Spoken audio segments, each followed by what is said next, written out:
4 leaders of color are coming together in service to the children and families of Boston. And we call it the Community Learning Collaborative. And the partners in that work are the BASE, EBA, and Latinos for Education.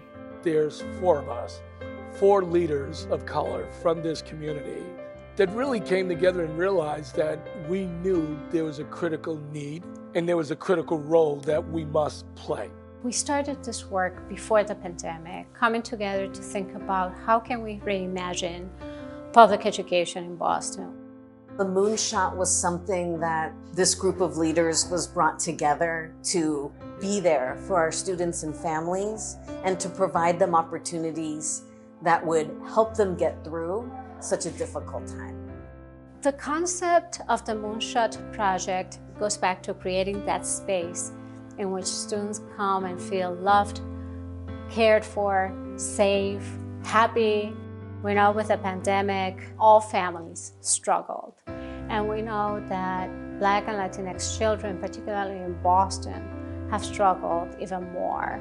Any movement we made on closing the achievement gap, this pandemic was showing that we were widening that achievement gap. Our communities were at stake. Our children were at stake. Their learning was at stake, and generations were at stake. We are sharing our talents, we're sharing our knowledge, we're sharing our resources, we're sharing our staffs, and we're sharing our respective expertise to provide the children who are a part of our collaborative effort with some extra supports. We wanted to make sure that the teachers that we recruited and hired for the learning pods were either come from the community, and many of them did, or had lived experiences that would feel as a bridge to connect immediately with their children and with their families. That creates an important, trusted, safe space in which people feel you're known, you're recognized, and you're represented. As soon as I see a child, I love that child. And that's really real.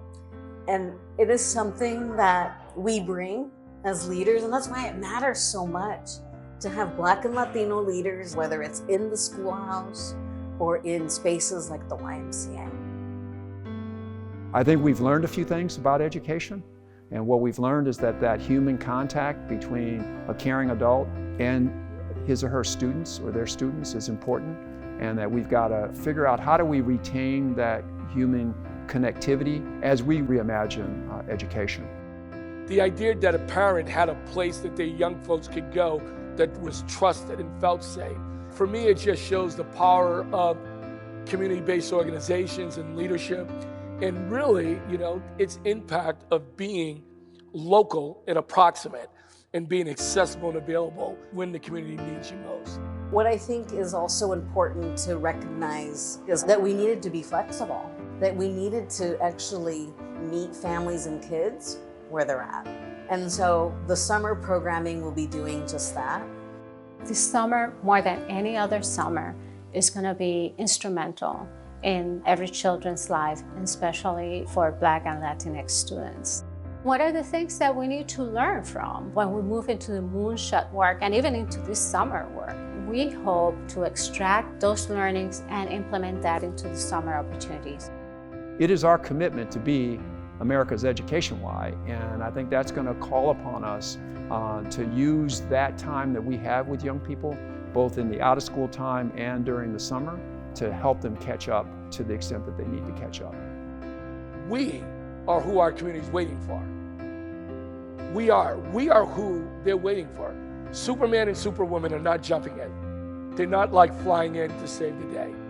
It's going to be us collectively that are going to need to step up. So, boy, let's jump in, man. Let's jump in. And here's the difference. Everyone, you're invited into the game. So this isn't this thing that you're out there. You're invited in.